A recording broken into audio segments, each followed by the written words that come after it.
Hi everybody and welcome back. I hope you enjoyed yesterday's video and I'd love to hear about the animals you researched, so don't forget to share those if you can.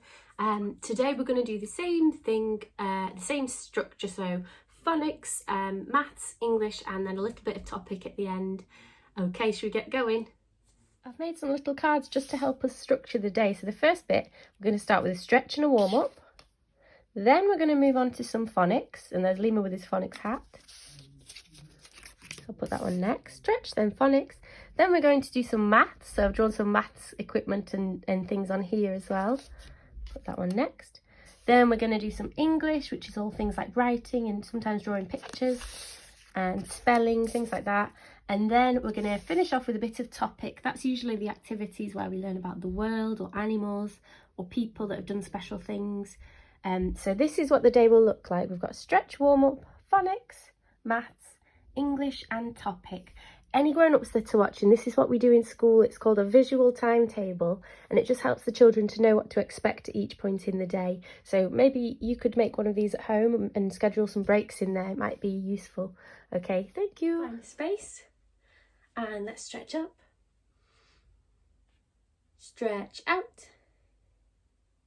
Spin to the left. Spin to the right. Clasp your hands together in front of you and turn them out like that. And this is a really good stretch for the top of your back. And then do it the other way, so put your arms behind you and pull them out like that. That's a really good stretch as well. And then shake your hands. And remember, a while ago I asked you to get an object, so something like a cushion or a shoe or a teddy. I'm going to use Lima again. You could also use your Play-Doh if you want to. Just be careful of any carpets in your house if you're using Play-Doh. I'm going to use Lima. So we're going to warm up our bodies by passing our toy around us again. So passing round your back or whatever toy you've got. Let's do this for a little while. It's a bit tricky when you first start it. Can you go faster? And stop. Can you go the other way? So this way is actually, for me, it's anti-clockwise. The first way was clockwise, the way that a clock goes. Now it's anti-clockwise. Can we speed up? Ooh, and stop. If you've got room, can you throw and catch your object now? Just make sure it's something that won't break if it falls on the floor. So a teddy's ideal. If you're learning with somebody else at home, maybe you could throw the object to each other. So if you're with a brother or a sister, you could throw your teddy to each other and catch it. Maybe you could throw it under your knee. Woo!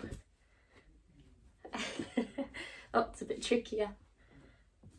Okay, give your teddy a squeeze and let's get going. Let's warm up our phonics. So you try and say it and then I'll tell you what it is. V. Qua, qua, qua. Yaw. That was yesterday's sound. Oi. Th. Sometimes it can make a th as well. Or. Ah. J. Ear. Z. A. X. E. W. Ch. I. Y. Z. Sh. E. Ow. Oo. Ng. Fabulous. Before we look at our secret word today, I just want to remind you about the tricky words we looked at yesterday. So here, what was this tricky word? And that's the tricky bit there. S-A-I-D spells said. Next one, there's the tricky bit. S-C-H-O-O-L spells school. No, it's school, isn't it? What about this one? W-A-S, was. What does that spell? That's the tricky bit. It spells was. Well done. Okay, so our secret word using yesterday's sound is... What's that one? Well done if you said cure. Fantastic. So our sound for today is the letters O and U, which make the ow sound. And the way we do this is, the way we remember this with our little phrase is ow, ow, shout it out. So if you can in your house, if there aren't any adults working or any reason you need to be quiet, maybe if you've got a baby brother or sister or something, if you're allowed to, then in your biggest voice, you can say, ow, ow, shout it out, like that. Or if you have to be quiet in your house, that's fine. Maybe you could draw a picture like this. You could draw somebody shouting it out like that. Ah! Ow, ow, shout it out. So I'm going to write some words underneath here. They'll appear in a moment so we can sound them out together. We've got shout here, so it's sh, out. If I draw the sound buttons, sh, out. What's this one? Out. Spells out. This one, I actually said this earlier. I said we're going to sound it out, and it's got our ow sound in it. S, ow, and, sound. Sound. This one's good as well. N, ow, n, noun. My class, do you remember that song we used to sing about what is a noun? A person, a place, or a thing is a noun, noun, noun, noun, noun, noun, noun. Well done if you remembered that song. It was quite a while ago we sung that one. So now what I'm going to do is I'm going to ask you to try to write some words with this ow sound in. But before we do that, I just want to remind you of this one. Do you remember this other ow sound? Ow, ow, brown cow. Both of these sounds make the ow sound. Both of these groups of letters make the ow sound. But this one is probably a bit more common at the end of words, but not always. So sometimes you just need to check by writing it both ways. So say if you're trying to spell the word cow, you can try and write it both ways. So you can do k-a-w, or you can do k-a-o, and see which one looks better. Now that one looks really weird, doesn't it? So we know that one is the real spelling. Sometimes we need to try both ways to figure it out. Best bet is if the word ends with ow, it's this one with a w on it. Can you write the word pout? P-out. Pout.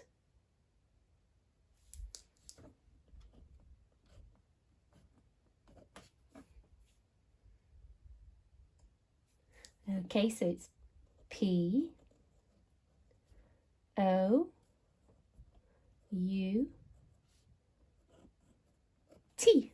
Pout. A pouty face is kind of like going like this. It's when you're having a bit of a whinge, you're trying to get your own way, so you have a pout, you go like that. Can you do a pout face? The next word we're going to write is snout. Out. Out. Remember, all our words are going to have this sound in them today.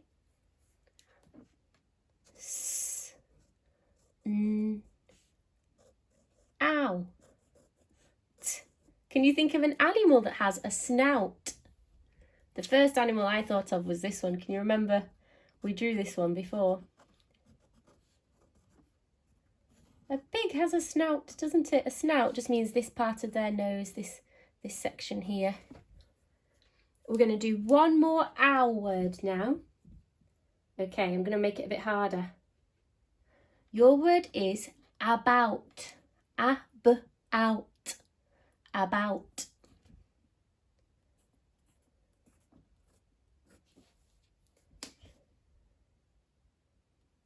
A-b-out. We are learning about the ow sound. If you want to make a challenge, try to write the word outside. Pause the video now. Okay, so outside starts with the ow sound. Ow. T. S. It's got a split I. Split up by the letter D. Outside. Well done if you've managed that one. For the final challenge, can you write a sentence using one of the words or more than one of the words from today? I'm going to use the word outside, and I'm going to use this bit of space because I don't want to start a brand new page just for my one little sentence. You can if you want to, but I'm trying to save my paper. So I'm going to write outside, and maybe I'll write shout, or maybe I'll turn it into shouted by adding ed to the end. I'm going to put I shouted outside. I, with a capital I, finger space, out,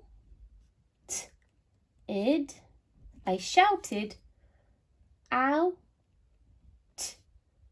side. What do I need at the end of my sentence? Full stop. I shouted outside. What's your sentence going to be? So yesterday we started looking at this symbol here, which you may remember is the minus symbol. I've written a few words around here that mean minus, because today's challenge is going to be, can I solve subtraction word problems? So we've got minus, fewer, less, take away, leftover, and subtract. Anytime you hear any of these words, it's very likely to be this calculation that we're doing. So I've written just a normal number sentence on here. 8 take away 6 equals something. Have a think to yourself of all the different methods we could use to solve this. So you could count on your fingers. Remember, we start with the larger number, don't we? And we're taking away this smaller number. So I'm going to get 8 on my fingers. 1, 2, 3, 4, 5, 6, 7, 8. And we're taking away 6, so you can take 6 away. 1, 2, 3, 4, 5, 6. And we're left with 2. So the answer to that one is 2. You can solve it on your hands. You can only do this usually with the smaller numbers, unless you've got somebody else to help you. You could also draw the circles. So you could draw 8 circles, 1, 2, 3, 4, 5, 6, 7, 8, and take away 6. So 1, 2, 3, 4, 5, 6. I've taken those away and I'm still left with 2. You could also have a number line.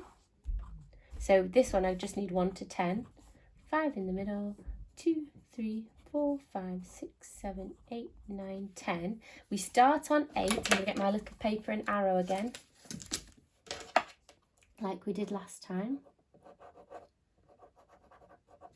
So I've made my little paper arrow by ripping the corner off. We start on 8 because we're doing 8 take away 6. And are we jumping this way? No, we're not. Why are we not jumping that way?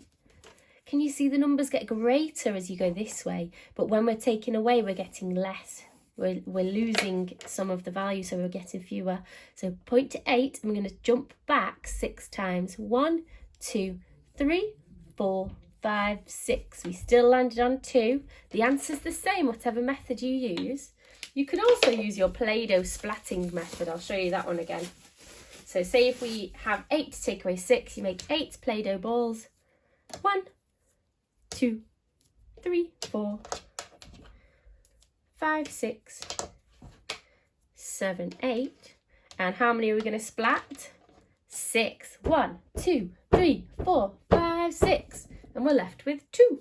So that's a fun way to do that bit of maths there. Sometimes it helps us to do it in a fun way, using practical things like counters or Play-Doh. It's up to you which method you want to choose today. You can rewind this and watch it again if I went a bit quickly, or you can ask your adult at home for some help as well if you need to.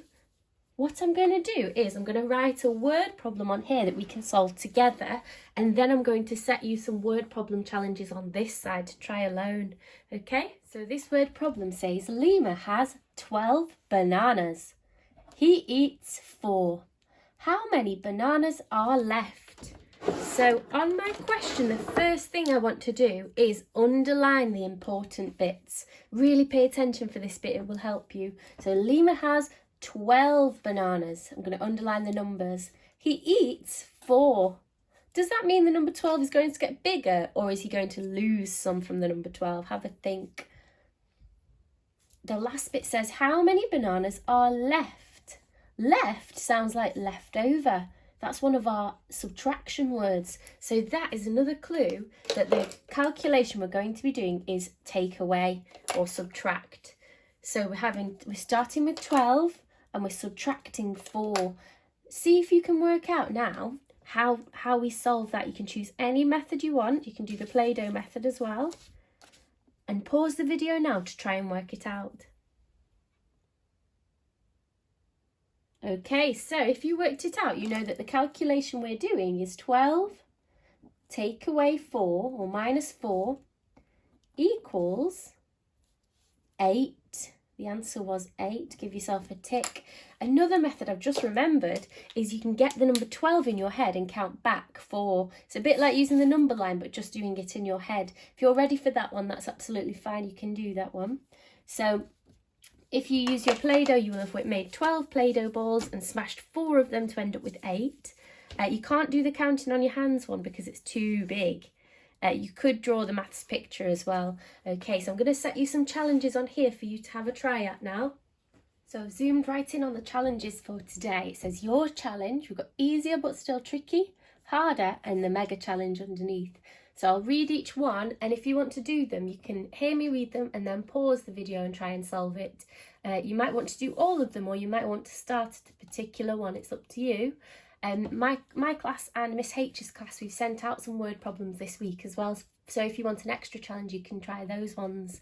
So here, this one says, there are 5 cakes. Sorry, that's supposed to say 5. I wobbled a bit there. There are 5 cakes.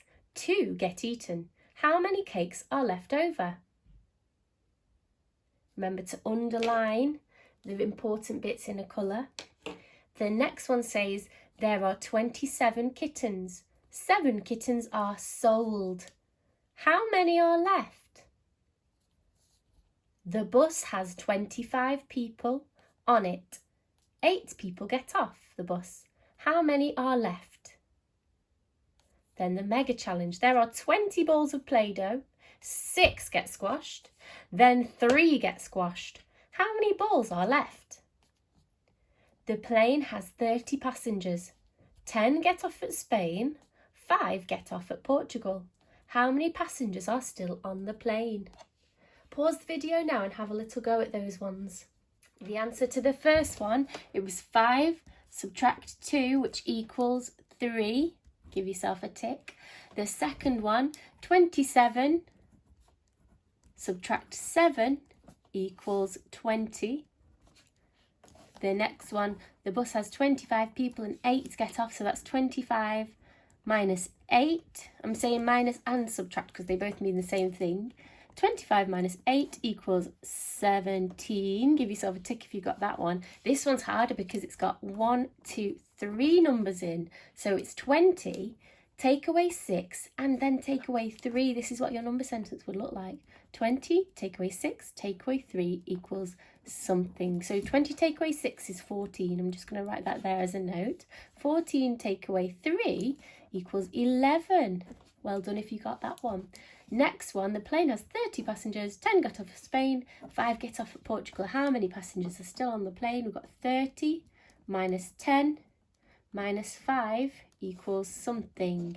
30 minus 10 is 20. I'll write that there to remember it. 20 take away 5 is 15. Give yourself a tick. Well done if you solved for today's English. I'd like you to get together all the bits of planning that you've done for your story so far, because what we're going to do this week is we're starting to write our story. Now, we know the most important thing when we're writing stories is the planning. We've got to think of our ideas before we write them down so that they're the best they can be. So on here I've got my setting description that I did yesterday, and here I've got my story map from ages ago. I've just put my, I've just changed these a little bit. You might have already written a story map for your new story. I've just changed the characters here. So instead of it being the 3 billy goats gruff, I've got the 3 cheeky lemurs, or the 3 silly lemurs. They still live on a beautiful hillside. Maybe I'll change the trees to this one though. And then the same thing happens again. They go over the bridge, and this time instead of meeting the troll, they meet the huge disgusting Glarfer. So you can even use your wanted poster for today as well. Where's mine? There's mine. So the first thing that we're going to do before we write our story, and you can spend today doing that, is reread all of the lovely plans you've done. And then what we're going to do is tell our story. So we're going to talk it first, and this is a really good trick when we're writing. You get to sound out what your story's going to sound like. So find a teddy, or maybe somebody in your house that's free to listen. and talk your story to them. So for example, let me tell Lima about my story. So Lima, once upon a time, there were 3 cheeky little lemurs, and they lived, I'm going to use this one, in a jungle with tall, towering trees. The emerald grass there was fresh and lovely. One day, they noticed that the fresh emerald grass had gone brown and dry because they had been chomping it too much. They opened their huge lemur eyes and had a look across the bridge. And guess what they saw? They saw some beautiful fresh grass and trees full of fruit. They were jumping for joy. So the next day they decided they were going to cross the rickety bridge to try and get to the fruity paradise on the other side. Can you hear what I'm doing? I'm trying to explain my story with as much detail, as many fantastic adjectives as I can think of. These things here will really help you, especially the wanted poster. When you come to the Glafa or whatever your creature is under the bridge, you can flip back to your wanted poster and you can say, all of a sudden, a spooky creature lurking in the darkness stuck its head out. The Glafa had disgusting smelly breath. He was 6 foot tall and had size 50 feet. Unsurprisingly, the Glafa was a gigantic meanie. They had to be careful or he would try to eat them. So you might have to change your poster a bit to make it in the past tense. That means so that it sounds like it's already happened. Because when we write stories, we use the past tense. So we say things like, instead of saying I am going to the shops, you say I went to the shops. You use yesterday language or past tense words. So have a try at talking your story using all the hard work that you've come up with. If you don't mind recording it, that would be fantastic. I'd love to see. But otherwise, just talking it through will really help us when we come to write it tomorrow. Okay? Have fun. Yesterday's topic was all about making a fact file or a poster about a certain animal. The next challenge we've set you for this week, one of the activities is to design a habitat for that creature or for a different creature. It's up to you. So I'm going to stick with the lemur because obviously I love lemurs. So I'm going to try to design the perfect habitat. That means home. So habitat for this creature. Now, I've realised here that they live in Madagascar off the east coast of Africa, so they need somewhere nice and hot, and they also eat a mixture of plants and meat, so they're omnivores. So I'll use that to think of what kinds of things they need to live. So I'm going to peel that one away and start a new page. And first, what I'm going to do is I'm going to plan a habitat. If you want to, you can actually make your habitat, maybe using an old shoebox or cereal box if you've got one, and some bits of scrap paper. If you haven't got that, then just designing it is enough. We've sent out some example pictures of things that you could do to make habitats. So if you're in our classes, then you can have a little look at those. Otherwise, you could Google some ideas for habitat making. So I'm just going to do a plan first of all.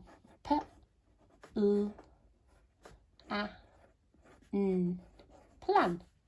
So I know my lemur likes to live in trees, so I'm going to plan. I'm going to use a box, so maybe like a shoe box, and then I'll just close it off there. I'm going to put some leaves, maybe real leaves. I could even try and gather some leaves from outside. I'm going to put some leaves on the bottom, or you could make them out of paper. You could even draw them onto the box. That could work as well. I'm going to do some leaves. And maybe I'll draw some insects crawling about, because I know that my lemurs like to eat insects to keep their bellies full, and bits of fruit and tree. So I'm going to draw some spiders crawling around. 8 legs. I'm going to draw some ants with 6 legs, and maybe a little wiggly worm. So that's some floor there with creatures on. Maybe I could use something, maybe I could rip up bits of brown paper to make a kind of soil, or I could colour it in using brown pencil crayon. I'm just thinking how I can make the trees. Sometimes if you crunch paper together like that, I could make a long bit of crumbled up paper. So if I crumble up some paper like this, crumple I should say, I could make a tree, and then I could use some other bits of long paper to make a kind of leaf canopy at the top for my lemur to live in. Brown paper would be great, but if not, I can just use normal paper. I could use some crumpled up green paper to make things like bushes for them to hide in. One thing that lemurs love to do is to sit and sunbathe. They sit on their, like, cross-legged like we do on the carpet, and they sit in the sunshine. So maybe I could paint or draw or create a little sunshine for them. So I'll put sun in my habitat because it's nice and hot for them to sunbathe in. There's loads of ways to do this, so I'm going to leave this quite open-ended. Just make a plan first, and then when you're ready you can do whatever you want to be, just as creative as you like. I'm going to draw some fruit on this tree as well, so they can eat the fruit.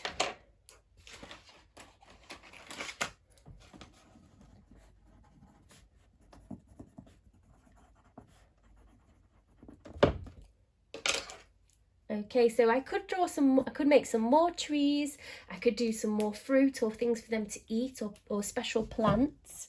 Maybe you could think of a really cool way to make some plants. This is quite a basic plan, but yours might be more interesting or slightly different. I'd be interested to see. You could even write about your plan underneath if you wanted to. If you managed to make yourself a little habitat using objects and junk modelling at home, then let me know. I would love to see those. Okay, have a good time with that one, everyone. That's all we've got time for today. But before I go, I just want to share something happy with you. So I've been on self-isolation for a couple of weeks, and at the weekend it was really exciting because we got to go outside for a little nature walk for the first time, and it was so lovely. So we went to a reasonably nearby park, and when we were walking around, guess what we saw? There were loads of trees everywhere, and somebody had very kindly gone round and stuck little teddy bears, little pictures of teddy bears all over the trees. I'll put a picture on here for you to see.